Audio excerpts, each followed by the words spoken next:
লখিমপুৰত 15 দিনীয়া সাংস্কৃতিক কৰ্মশালাৰ সামৰণি অসম চৰকাৰৰ সাংস্কৃতিক পৰিক্ৰমা বিভাগৰ উদ্যোগত লখিমপুৰ জিলা প্ৰশাসনৰ সহযোগত সংগীত কানন লখিমপুৰৰ তত্বাৱধানত নাওবৈচা সমষ্টি ভিত্তিক 15 দিনীয়া গ্ৰীষ্মকালীন সাংস্কৃতিক কৰ্মশালাখনি সোমবাৰে সামৰণি পৰে। কৰ্মশালাখনিত অঞ্চলটোৰ শতাধিক সাংস্কৃতিক অনুৰাগী ভূপেন্দ্ৰ সংগীত বিষয়ত প্ৰশিক্ষণ প্ৰদান কৰে। বিশিষ্ট শিল্পীসকল ক্ৰমে তেজপুৰৰ সীমান্ত কাকতি আৰু কামাল ৰছিদ আহমেদ, বিশ্বনাথৰ দিবাকৰ বৰা, মৃদুল বৰুৱা আৰু শিৰোমণি গগৈয়ে তবলা আৰু গীটাৰ সংগত কৰে।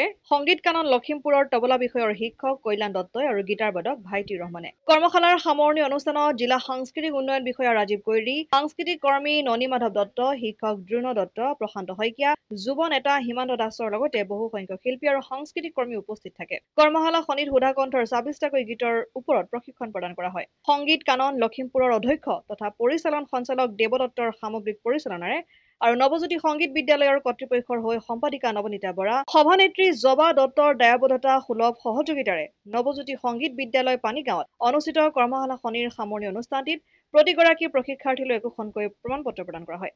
লখিমপুৰৰ পৰা ৰাহানুদ্দিন আহমেদৰ ৰিপৰ্ট, অসম আদিত্য।